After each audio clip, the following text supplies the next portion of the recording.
நான் செய்ய நினைக்கிற காரியம் தடைபடாது. ஆண்டவர் செய்ய நினைக்கிற காரியம் தடைபடாது. அதற்கு நான் ஒப்பு கொடுத்தால் எனக்கு நித்திய ஜீவன். நான் ஒப்பு கொடுக்காமல் அதை தடை செய்கிறவன் ஆனால் நித்திய அக்கினி. இது ஆண்டவருடைய வார்த்தை. இந்த வார்த்தைக்கு மிஞ்சினது ஒன்றுமே கிடையாது. நண்பர்களே, கிறிஸ்துவை நம்புகிறவர்களே, எந்த இடத்துல நாம சிக்கி போயிருக்கிறோம்? உலகத்துல எந்த இடத்துல சிக்கி போயிருக்கிறோம்? ஒரு சபையில் சிக்கி போயிருக்கிறோமா? ஒரு பாரம்பரியத்தில் சிக்கி போயிருக்கிறோமா? ஒரு பக்தி மார்க்கத்தில் சிக்கி போயிருக்கிறோமா? இதுதான் விருத்த சேதனம். அல்லது பாவத்தில் சிக்கி போயிருக்கிறோமா? அசுத்தத்தில் சிக்கி இருக்கிறோமா? எதை குறித்து கவலைப்பட வேண்டாம். கிறிஸ்துவின் மரணம், கிறிஸ்துவின் உயிர்த்தெழுதல் செய்யக்கூடிய ஒரு காரியம் இருக்கு. இதுதான் தேவன் செய்ய நினைக்கிற காரியம்.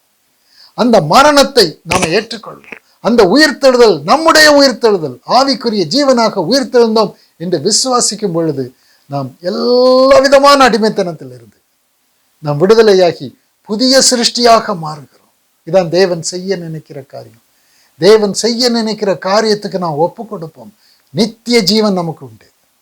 உலகத்திலும் ஒரு நிம்மதியான சந்தோஷமான இளைப்பாறுதல் உள்ள வாழ்க்கை உண்டு. ஆனால் தேவன் செய்ய நினைக்கிற காரியத்தை எதிர்க்கிறவர்களாக இருந்தால், ஒருவேளை என்னுடைய பக்தி மார்க்கம் அதை எதிர்க்குமானால், அல்லது பாவம் அதை எதிர்க்குமானால் தூக்கி தூர போடுவோம். ஆண்டவருக்கு ஒப்பு கொடுப்போம். அவர் செய்ய நினைக்கிற காரியத்தை ஒருபோதும் எதிர்க்கவே கூடாது. பாவிகளும் வேசிகளும் ஆயக்காரரும் உங்களுக்கு முன்பாக தேவனுடைய ராஜ்யத்திற்குள் பிரவேசிக்கிறார்கள். ராஜ்யத்தின் புத்திரரோ புறம்பான இருளிலே தள்ளப்படுவார்கள். அங்கே அழுகையும் பற்கடிப்பும் உண்டாகும் என்று சொல்லி இருக்கிறார்கள். இந்த கிருபையின் காலத்தை உதாசீனப்படுத்த வேண்டாம். கர்த்தர் செய்ய நினைக்கிற காரியத்தை அவர் நிச்சயமாக செய்வார். அதுக்கு நம்மிடத்திலிருந்து ஒரு எதிர்ப்பு வருமானால் சங்காரம் உறுதி. தேவன் செய்ய நினைக்கிறதற்கு நாம் நம்மை ஒப்பு கொடுப்போமானால் நித்திய ஜீவன் உறுதி. இந்த 2 ஆண்டவர் வச்சிருக்கிறார். மரண வழியும் ஜீவ வழியும் உங்களுக்கு முன்பாக வச்சிருக்கிறேன். நீ விசாலமான மார்க்கத்துல போகணும்னு விரும்புறியா? அது பாதாளத்துக்கு கூட்டிட்டு போகும். நீ இடுக்கமும் நெருக்கமான மார்க்கத்தில் போகணும்னு விரும்புறியா? அது ஜீவனுக்கு நேராக உன்னை கொண்டு போகும். நீ எந்த மார்க்கத்தில் போக வேண்டும் என்பதை பார்.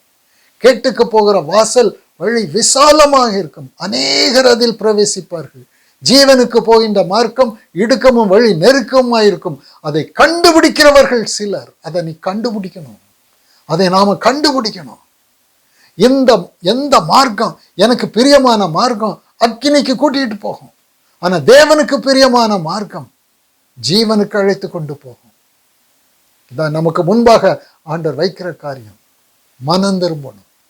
நம்முடைய பாரம்பரிய வாழ்க்கைக்கு ஒரு முற்றுப்புள்ளி, நாம் விரும்புகிற ஒரு வாழ்க்கைக்கு ஒரு முற்றுப்புள்ளி. கம்மாவே வேண்டாம், முற்றுப்புள்ளி தான். அப்படியே திரும்பணும், மனம் திரும்பணும். தேவனுக்கு ஏற்ற துக்கம் அடையணும். இனி ஒருபோதும் லோகத்துக்குரிய துக்கம் நம்ம அடைய வேண்டிய அவசியமே இல்லை. லௌகீக துக்கம் நமக்கு தேவையே இல்லை. ஒரே துக்கம், தேவன் செய்ய நினைக்கிறதை நான் எதிர்க்கிறவனாக இருக்கிறேனா, அது ஒன்றுதான் எனக்கு துக்கத்தை உண்டாக்கணும். வேற எந்த துக்கமும் எனக்கு வரக்கூடாது. தேவனுடைய பட்சத்தில் இருக்கிறேனா? தேவன் நம் பட்சத்தில் இருந்தால் நான் தேவனுடைய பட்சத்தில் இருக்கணும். தேவன் என் பட்சத்தில் இருப்பார். நமக்கு விரோதமாய் இருப்பவன் யார்? ஒன்றும் கிடையாது. நம்முடைய வாழ்க்கை ஒரு நல்ல ஒரு சந்தோஷமான வெற்றிகரமான ஒரு வாழ்க்கையா இருக்கும். கர்த்தருடைய பட்சத்துக்கு போவோம். அவர் செய்ய நினைக்கிறதை தடை பண்ணக்கூடாது. அதற்கு நம்மை ஒப்பு கொடுப்போம். ரோமர் 12வது அதிகாரம் 1-2 வசனம். ரோமர் 12வது அதிகாரம் 1-2. அப்படி இருக்க சகோதரரே, நீங்கள் உங்கள் சரீரங்களை பரிசுத்தமும் தேவனுக்கு பிரியமுமான ஜீவ பலியாக ஒப்பு கொடுக்க வேண்டும் என்று தேவனுடைய இரக்கங்களை முன்னிட்டு உங்களை வேண்டிக் கொள்ளுகிறேன். இதுவே நீங்கள் செய்யத்தக்க புத்தியுள்ள ஆராதனை. இன்னைக்கு எப்படிப்பட்ட ஆராதனை நடந்துகிட்டு இருக்கு? ஆண்டவர் எதை ஆராதனைன்னு சொல்றாரு? நான் செய்ய நினைக்கிற காரியம், அந்த காரியத்துக்கு நீ உன்னை ஒப்புக்கொடு. இதுதான் ஆராதனை. உன் மாம்ச சிந்தையை நான் உன் மனதை புதிதாக்குகிறேன். அடுத்த வசனத்துல அப்படிதான் சொல், நீங்கள் இந்த பிரபஞ்சத்துக்கு ஒத்த வேஷம் தெரியாமல் தேவனுடைய நன்மையும் பிரியமும் பரிபூரணமான சித்தம் இன்னதென்று பகுத்தறியத்தக்கதாக உங்கள் மனம் புதிதாகிறதுனாலே மறுரூபம் அடையுங்கள். இதுதான் ஆராதனை. நான் மனுஷனாக பரிசுத்தவனாக அசுத்தனாக இருந்து எனக்கு என்ன பிரயோஜனம்? நான் புது சிருஷ்டியாக மாறும்படியாக என் சரீரத்தை ஜீவ பலியாக ஒப்பு கொடுக்க சொல்றாரு. இதுவே நீங்கள் செய்யத்தக்க புத்தியுள்ள ஆராதனை. வேற ஆராதனை, இன்னைக்கு நிறைய ஆராதனைகளை பற்றி சொல்வாங்க. ஞாயிற்றுக்கிழமை ஆராதனை, அந்த ஆராதனை, காலை ஆராதனை, மாலை ஆராதனை எல்லாம் சொல்லுவாங்க. அதெல்லாம் கூடார ஆராதனை. அதெல்லாம் செல்லுபடியாகாது தேவனுக்கு முன்பாக. அது மனுஷன் செய்யறது, மனுஷனுடைய பரிசுத்தம். அதுல தேவன் செய்ய நினைக்கிற காரியம் ஒன்றும் கிடையாது. இங்க தேவன் செய்ய நினைக்கிற காரியம் என்ன? அவர் என்ன செய்ய நினைக்கிறாரு? சகோதரரே, நீங்கள் உங்கள் சரீரங்களை பரிசுத்தமும் தேவனுக்கு பிரியமுமான ஜீவ பலியாக ஒப்புக் கொடுங்க. இதுதான் ஆராதனை. இதுதான் தேவன் செய்ய நினைக்கிற காரியம்.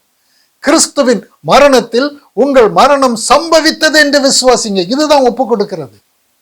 மனுஷ பௌதிக சரீரம் கிறிஸ்துவின் சரீரத்தோடு சிலுவையில் அறையப்பட்டது. இதுக்கு உங்களை ஒப்பு கொடுங்க. இந்த வார்த்தைக்கு உங்களை ஒப்பு கொடுங்க. இந்த பௌதிக சரீரத்தில் இனி நான் வாழ வேண்டிய அவசியம் இல்லை. கிறிஸ்துவின் சரீரத்தில், அந்த சிலுவையின் மரணத்தில் என்னுடைய பௌதிக சரீரம் சிலுவையில் அறையப்பட்டது என்று விசுவாசித்து உங்கள் பௌதிக சரீரத்தை ஜீவபலியாக ஒப்பு கொடுங்க விசுவாசத்தில். இதுவே நீங்கள் செய்யத்தக்க புத்தியுள்ள ஆராதனை. இந்த ஆராதனை யாராவது செய்யறாங்களா? வேற ஏதோ ஆராதனை பண்றாங்க. கையை உயர்த்தி பாடுறதும் ஜெபிக்கிறதும் வேதத்தை வாசிக்கிறதும் ஜெபம் பண்றதும் அது ஆராதனைன்னு சொல்றாங்க. அது ஆராதனையே கிடையாது. உலகத்துல எல்லாரும் செய்யறாங்க. தேவன் செய்ய நினைக்கிற காரியம் அல்ல, நீ செய்ய வேண்டிய காரியம். நான் உனக்கு ஒரு மரணத்தை கொடுத்திருக்கிறேன், ஒரு உயிர்த்தெழுதலை கொடுத்திருக்கிறேன். கிறிஸ்துவின் மரணத்திற்கு உன்னை ஒப்பு கொடுக்கிறது தான் நீ செய்ய வேண்டிய ஆராதனை. வேற என்ன ஆராதனை இருக்கு? புத்தி உள்ள ஆராதனை. உலகத்துல பிரபஞ்சத்துக்கு ஒத்த ஜனங்கள் வேற ஆராதனை பண்ணிக்கிட்டு இருப்பாங்க. அந்த ஆராதனை நீங்க பண்ணாதீங்க. இது நான் செய்ய நினைக்கிற காரியம். பிரபஞ்சத்துக்கு ஒத்த வேஷம் தெரியாமல் தேவனுடைய நன்மையும் பிரியமும் பரிபூரணமான சித்தம் இன்னதென்று பகுத்தறியத்தக்கதாக உங்கள் மனம் புதிதாகிறதுனால, உங்கள் மனதை இப்போ புதிதாக்குறாருல, நீங்க மறு ரூபம் அடையணும். நீங்க மனுஷ சிந்தையில் இருக்கிற நீங்கள் ஆவியின் சிந்தைக்கு வரணும், என்னுடைய சிந்தைக்கு வரணும். தேவன் செய்ய நினைக்கிறது என்ன? தேவன் விரும்புகிற ஆராதனை என்ன? புத்தி உள்ள ஆராதனை என்ன? மற்றவைகள் எல்லாம் வேஷம் அப்படின்னு சொல்றாருல. இந்த வேஷத்தை கலைச்சிருங்க. அது ஆராதனை அல்ல. இதுதான் ஆராதனை. கிறிஸ்துவின் மரணத்துக்கு என்னை ஒப்பு கொடுக்கிறது. ஒவ்வொரு சூழ்நிலையிலும் கிறிஸ்துவின் மரணத்துக்கு ஒப்பு கொடுக்கிறதே ஆராதனை. 2 கொரிந்தியர் 4வது அதிகாரம் 2 கொரிந்தியர் 4வது அதிகாரம் 10-11. கர்த்தராகிய இயேசுவினுடைய ஜீவனும் எங்கள் சரீரத்திலே விளங்கும்படிக்கு இயேசுவின் மரணத்தை எப்பொழுதும் எங்கள் சரீரத்தில் சுமந்து திரிகிறோம். இது ஆராதனை. இயேசுவின் மரணத்தை எப்பொழுதும் எங்கள் சரீரத்தில் சுமந்து திரிகிறோம். நான் கிறிஸ்துவோடு கூட சிலுவையில் அறையப்பட்டவன் நான் அல்ல, கிறிஸ்துவே எனக்குள் பிழைத்திருக்கிறார். இப்பொழுது நான் புதிய சிருஷ்டி. இப்பொழுது நான் ஆவிக்குரிய ஜீவன், ஆவிக்குரிய சரீரத்தில் இருக்கிறேன். என்னில் கிறிஸ்துவின் ஆவி, கிறிஸ்து எனக்குள்ளே இருக்கிறார் என்று விசுவாசிக்கிறது தான் புத்தியுள்ள ஆராதனை. நான் தேவாலயமாக இருக்கிறேன். இந்த தேவாலயத்தில் ஒரு ஆராதனை நடக்கிறது. அது என்னுடைய விசுவாசம். பழைய மனுஷன் சிலுவையில் அறையப்பட்டான். புதிய சிருஷ்டியாக நான் ஆவியில் உயிர்ப்பிக்கப்பட்டிருக்கிறேன். நான் புதிய சிருஷ்டியாக இருக்கிறேன். இதான் தேவன் என்னில் செய்ய நினைக்கிற காரியம். அதைத்தான் ஆண்டவர் இங்கே சொல்றார். கிறிஸ்துவின் மரணத்தை எப்பொழுதும் எங்கள் சரீரத்தில் சுமந்து திரிகிறோம். இது பௌதிக சரீரம் அல்ல, இது கிறிஸ்துவின் சரீரம். கிறிஸ்துவின் மரணம் இங்கே சம்பவிச்சிருக்கு. அதற்கு அடுத்த வசனம் 11. எப்படியெனில் சாவுக்கினமான எங்கள் மாம்சத்திலே இயேசுவினுடைய ஜீவனும் விளங்கும்படிக்கு உயிரோடு இருக்கிற நாங்கள் எப்பொழுதும் இயேசு கிறிஸ்துவின் நிமித்தம் மரணத்துக்கு ஒப்பு கொடுக்கப்படுகிறோம். சாவுக்கு ஏதுவான எங்கள் சரீரத்தில் கிறிஸ்துவின் ஜீவன் விளங்கும்படிக்கு உயிரோடு இருக்கிற நாங்கள் எப்பொழுதும் மரணத்துக்கு ஒப்பு கொடுக்கப்படுகிறோம். எந்த மரணத்துக்கு? கிறிஸ்துவின் மரணத்துக்கு. கிறிஸ்துவின் சிலுவையின் மரணத்திற்கு இதை விசுவாசி. நான் கிறிஸ்துவோடு கூட சிலுவையில் அறையப்பட்டவன் என்பதை விசுவாசி. அதை நம்பு, அதை அறிக்கை பண்ணு. அப்பொழுது பௌதிக சரீரம் நீங்கி ஆவிக்குரிய சரீரத்தில் நாம் உயிர்த்தெழுகிறோம். இப்படி ஒரு விசுவாசம் இருக்குமானால் வசனம் 8-9 நமக்கு செல்லும். அதே அதிகாரத்துல 8வது வசனம், நாங்கள் எப்பக்கத்தில் நெருக்கப்பட்டும் ஒடுங்கி போகிறதில்லை. எப்பக்கத்தில் நெருக்கம் வந்தா மனுஷன் ஒடுங்கி போயிடுவான். கலக்கம் வந்தா மன முறிவு அடைந்து போயிடுவான். துன்பப்படுத்தப்பட்டால் கைவிடப்படுவான்.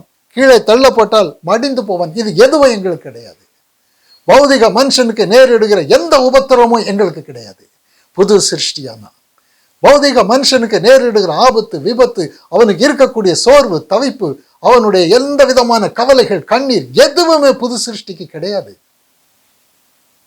இதுதான் ஆண்டவர் நம்மில் செய்ய நினைக்கிற காரியம். இன்னைக்கு ஒவ்வொருத்தரும் உலகத்துல அழுதுகிட்டு தானே இருக்காங்க. யார் நிம்மதியா இருக்காங்க? உன்னை சந்தோஷமும் சமாதானம் இளைப்பாறுதலும் உள்ள ஒரு வாழ்க்கைக்கு கொண்டு போக வேண்டும் என்பதே தேவன் செய்ய நினைக்கிற காரியம்.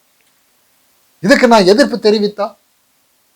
நீ ஆவிக்குரிய ஜீவனாக மாறு. கிறிஸ்துவ விசுவாசம் அந்த மரணத்தோட எல்லாம் முடிஞ்சு போச்சு உன் சாப்டர். இப்போ உயிர்ப்பிக்கப்பட்ட ஜீவன், நீ ஆவிக்குரிய ஜீவன். உனக்கு எப்பக்கத்தில் நெருக்கப்பட்டோம் ஒடுக்கமில்லை, கலக்கம் வந்தோம் மனமுறிவு அடைகிறதில்லை, துன்பப்படுத்தப்பட்டும் தள்ளப்படுகிறதில்லை, கீழே தள்ளப்பட்டும் மடிந்து போகிறதில்லை. உனக்கு மனுஷனுக்கு நேரிடுகிற எதுவும் கிடையாது. உன் வாழ்க்கையில் என்ன உபத்திரவங்கள் வந்தாலும் எல்லாவற்றையும் நீ கிறிஸ்துவின் மரணம் உயிர்த்தெழுதல் மேல் உள்ள விசுவாசத்தால் ஜெயங்கொள்ளுவாய். இதுதான் தேவன் செய்ய நினைக்கிற காரியம். சங்கீதம் 91 முழுவதும் நமக்கு சொந்தமாயிடும். நீ சிங்கத்தின் மேலும் விரியன் பாம்பின் மேலும் பால சிங்கத்தின் மேலும் வலு சர்ப்பத்தை மிதிப்பாய். எதனால? கிறிஸ்துவின் மரணம் உயிர்த்தெழுதல் மேல் உள்ள விசுவாசத்தினால. நான் மனுஷன் அல்ல, விருத்த சேதனம் உள்ளவன் விருத்த சேதனம் இல்லாதவன் என்று அல்ல. நான் புது சிருஷ்டி, ஆவிக்குரிய ஜீவன். இது கிறிஸ்துவின் சரீரம், ஆவியின் சரீரம். என்னில் கிறிஸ்து இருக்கிறார். இவ்வளவு வல்லமையாக தேவனுடைய வல்லமையை பெற்று ஒரு ஜெயங்கொள்ளுகிற ஒரு வாழ்க்கை வாழ்ந்து நித்திய ஜீவனுக்குள் பிரவேசிக்க வேண்டும் என்பதை கர்த்தர் நம்மில் செய்ய நினைக்கிற காரியம். ஃப்ரெண்ட்ஸ், நம்ம ரொம்ப எச்சரிக்கையா இருக்கணும். இந்த கடைசி காலத்துல சுத்த சுவிசேஷத்தை நமக்கு கற்றுக் கொடுக்கிறவங்க மிக குறைவு. அதனாலதான் மனுஷருடைய அடிமைத்தனத்திலிருந்து விலகி கர்த்தருடைய பாதத்துல மரியாள் இருந்ததை போல இருந்து அவருடைய வாயிலிருந்து புறப்படுகிற வார்த்தை கேட்டு கற்றுக்கொள்கிறவன் மட்டுமே இந்த உலகத்துல இருந்து தப்புவான். மற்றவர்கள் எல்லாரும் தேவன் செய்ய நினைக்கிற காரியம் என்ன என்பதே தெரியாது. சங்காரம் உறுதி. நாம் தப்பித்துக் கொள்வோம். ஆமென்.